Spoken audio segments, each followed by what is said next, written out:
Olá, meu nome é Eduarda, eu sou mestranda no programa de pós-graduação em Ciências Ambientais e vim apresentar meu trabalho intitulado Descentralização de Energia em Pequena Escala, uma análise energética, exegética, econômica e ambiental da produção de hidrogênio verde em uma instituição de ensino superior. Tenho como orientador o professor Dr. William César Nadaletti.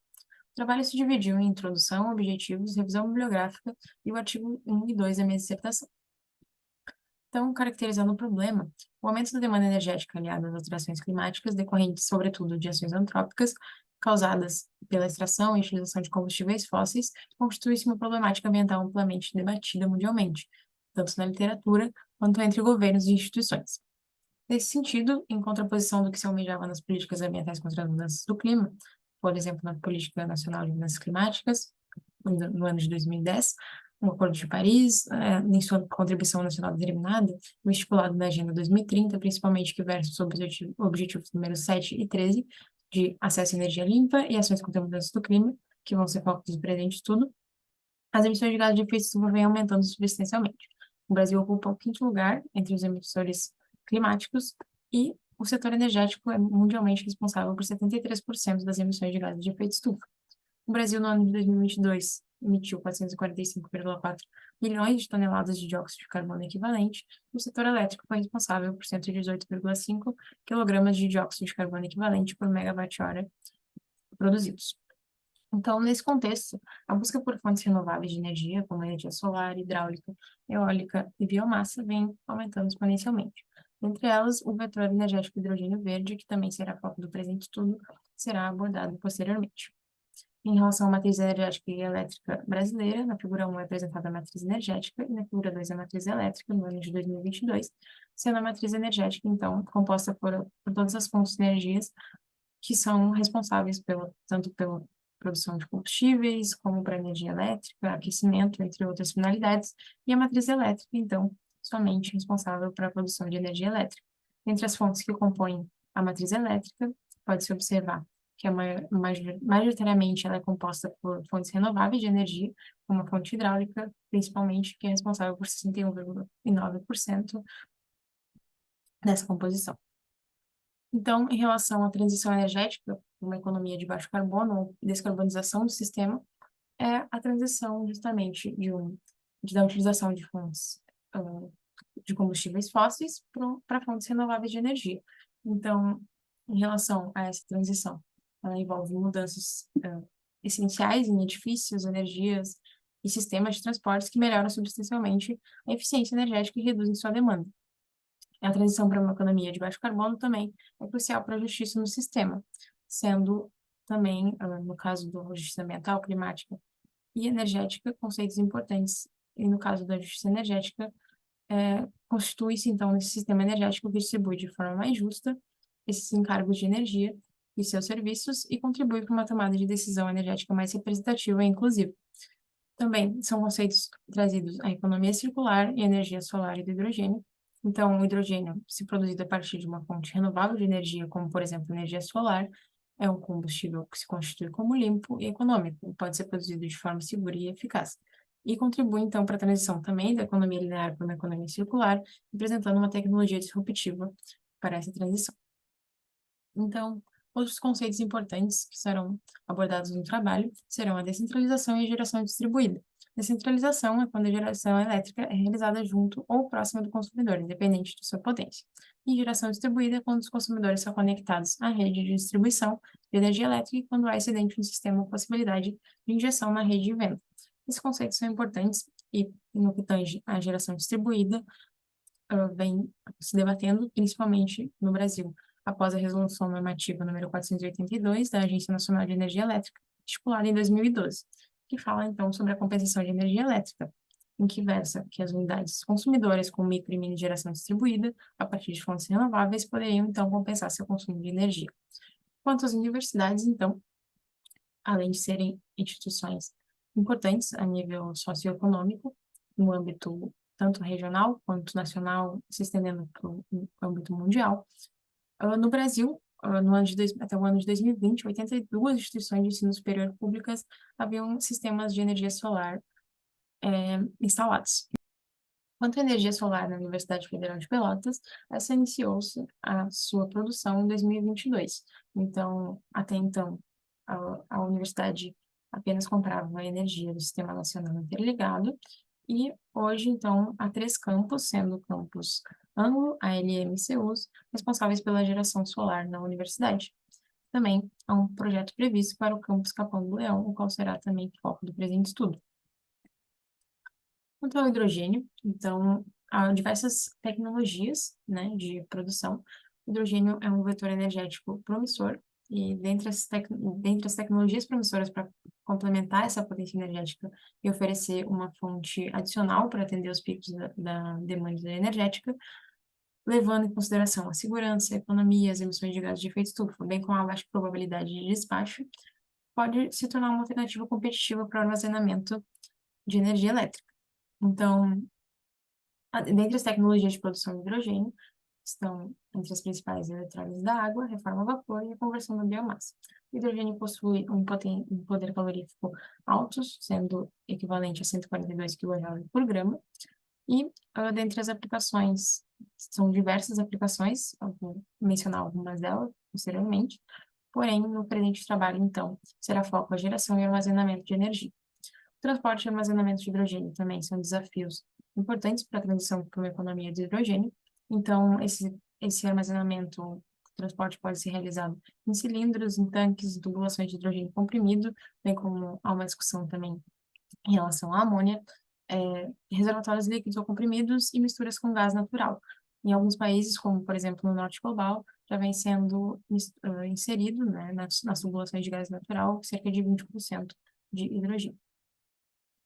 Então, em relação à cadeia de produção de hidrogênio verde, então ela é produzida a partir de fontes renováveis de energia, como a hídrica, eólica, solar e a biomassa, e então ele é produzido a partir do processo de eletrólise da água, que consiste na separação da molécula de água e de hidrogênio, que eu vou apresentar melhor posteriormente também, e é produzido então esse vetor energético ou esse combustível que pode ser utilizado em indústrias como a indústria química, de fertilizantes, refino de petróleo, alimentício, espacial e aeronáutico. Pode ser utilizado para eletricidade e combustível para transportes. Na figura 6 é apresentado um ônibus movido a hidrogênio, e na figura 7 um tanque de armazenamento do hidrogênio. Então, em relação à eletrólise da água, a figura 8 demonstra o processo esquemático das tecnologias de eletrólise da água, sendo as 3 principais a eletrólise alcalina, de membrana polimérica e de óxido sólido.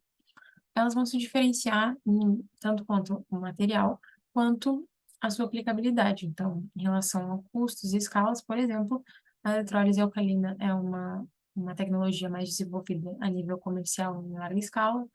Em relação à eletrólise de membrana polimérica, há diversos estudos demonstrando que em pequena escala teria um custo menos oneroso, por exemplo, do que em larga escala. Então, por isso essa tecnologia também foi considerada no presente estudo e será utilizada para a composição do sistema. E também outras vantagens e desvantagens vão diferenciar esses sistemas, como, por exemplo, no caso da membrana polimérica, sua alta pureza, melhor acoplamento com o sistema intermitente, maior flexibilidade e partida fria mais rápida. Então, a gente pode observar também a formação a separação da molécula de água entre hidrogênio e oxigênio na membrana e a inserção de energia solar no sistema como eletricidade. Então, o objetivo do presente trabalho é realizar uma análise exegética, econômica e ambiental da produção teórica de hidrogênio verde a partir da energia solar fotovoltaica gerada na UFPEL, utilizando o processo de eletrólise da água. No artigo 1, então, intitulado Análise da Pegada de Carbono devido ao uso de energia elétrica em uma instituição pública de ensino no extremo sul do Brasil, o objetivo foi realizar o inventário das emissões relacionadas ao uso e à compra de energia elétrica na universidade, identificando as principais unidades emissoras e avaliando alternativas de redução e mitigação de emissões de gases de efeito estufa na instituição. É apresentado também o graphical abstract do artigo. Na metodologia, então, foi considerada a área de estudo que engloba as 50 unidades consumidoras de energia da universidade. Estão localizadas no município de Arroio Grande, Capão do Leão e Pelotas. A coleta de dados ocorreu através do ProBem, que é o Programa de Bom Uso Energético da UFPEL, que foram disponibilizados, então, os dados de consumo energético da universidade, bem como de geração solar. Esses dados foram agrupados numa planilha do Excel, disponibilizada através do Programa Brasileiro de Energia Protocol, na ferramenta do programa, adaptado para o contexto brasileiro.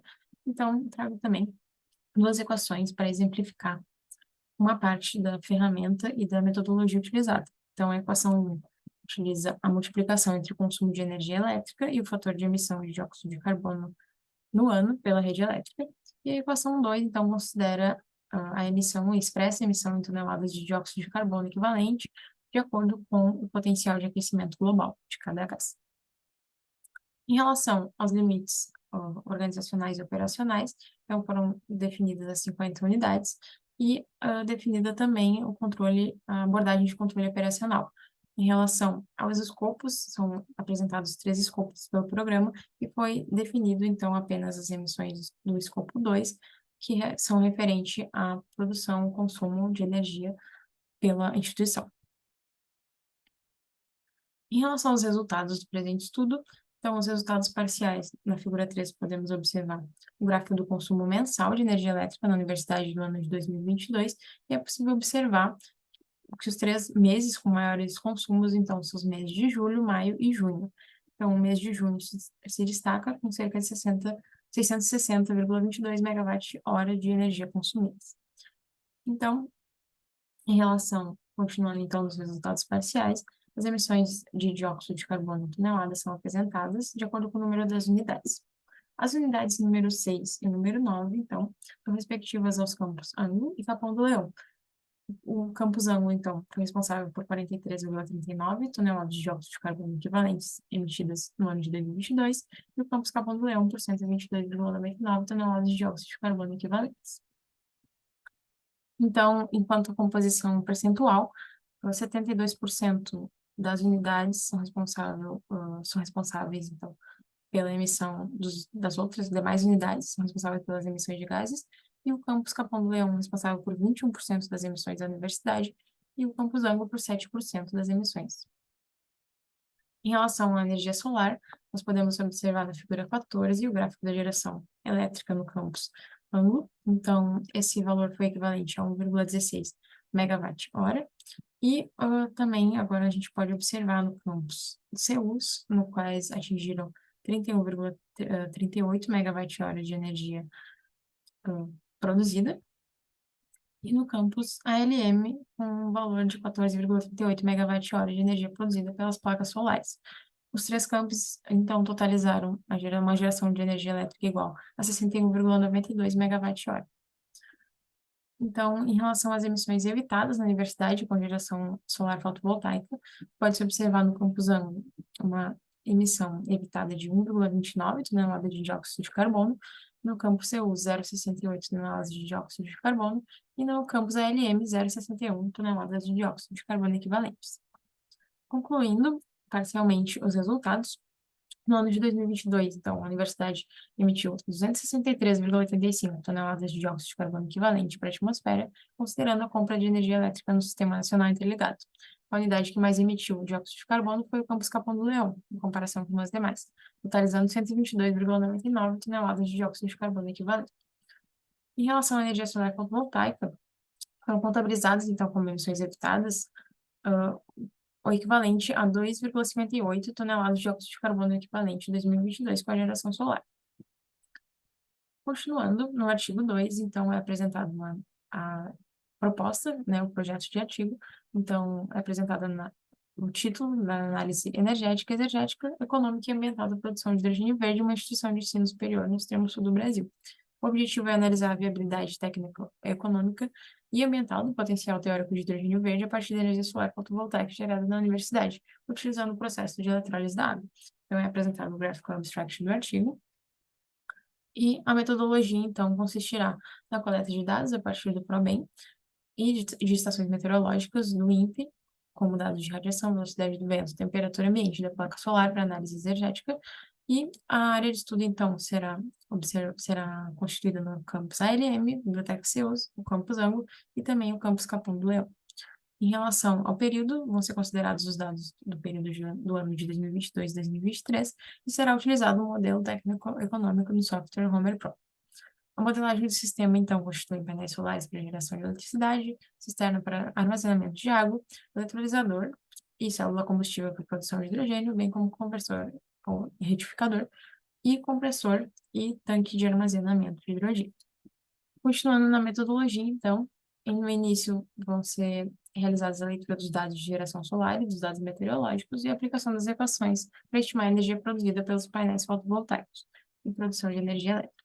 Então, vão ser modelados um eletrolisador e um sistema de armazenamento de hidrogênio e, posteriormente, a produção anual de hidrogênio vai ser analisada através de eficiência energética e exergética, uma análise econômica com custos nivelados e payback, e o cálculo de emissões de dióxido de carbono como a análise ambiental. Os resultados esperados para análise energética seria a identificação e a quantificação da energia fotovoltaica disponível na UFPEL, a avaliação da eficiência do sistema de captação e conversão de energia solar e o cálculo da energia consumida também no processo de eletrólise da água para produção de hidrogênio. Em relação à análise econômica, então, vão ser realizadas estimativas de custos de instalação, manutenção, operação do sistema fotovoltaico e de eletrólise, custos nivelados e avaliação do payback ao longo do tempo.